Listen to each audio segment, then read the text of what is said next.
মাইক্রোপ্লাস্টিকের খবর শুনতে শুনতে আসলে জনজীবনটা কিন্তু বর্তমানে অতিষ্ঠ হয়ে যাচ্ছে।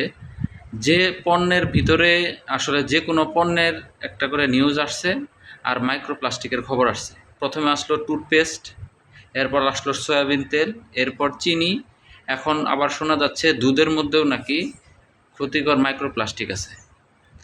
আসলে আপনি বাংলাদেশে আসলে যে সুস্থভাবে যে এখন পর্যন্ত বেঁচে আছেন, এটাই হচ্ছে সবচেয়ে বড় বিষয়। আপনি যদি মনে করেন যে আমরা যে পানিটা খাচ্ছি, সেটাও যদি চিন্তা করেন যে এই পানির মধ্যে আসলে মাইক্রোপ্লাস্টিক আছে কিনা, এটা আসলে আমার মনে হয় বাংলাদেশ এমন একটা পরিস্থিতির মধ্য দিয়ে যাচ্ছে, সেই পানিটাও যদি টেস্ট করা হয় আমার কাছে মনে হয় সেই পানির মধ্যেও মাইক্রোপ্লাস্টিক পাওয়া যাবে।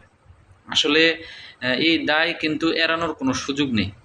তাহলে এখানে বিএসটিআই যারা আসলে এগুলা বাজারজাতকরণের অনুমতি দিয়ে থাকে, তাহলে সেই বিএসটিআইয়ের কাজটা কী?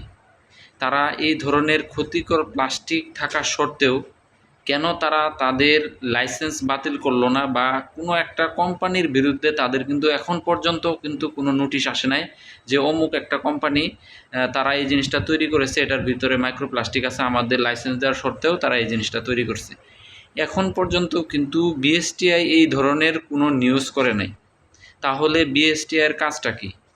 আমার মনে হচ্ছে বিএসটিআই তারা বিভিন্ন ধরনের অপরাধ বা বিভিন্ন ধরনের খাদ্য সামগ্রী নিয়ে বিভিন্ন ভিডিও তারা তৈরি করে, কিন্তু আমার কাছে মনে হচ্ছে তারা কি কোনো টাকা খেয়ে এসব কোম্পানির পক্ষে হয়ে কথা বলছে কিনা, এটাই হচ্ছে সবচেয়ে বড় বিষয়। আপনার মতামত কি? অবশ্যই কমেন্টের মাধ্যমে জানাবেন। ধন্যবাদ সবাইকে।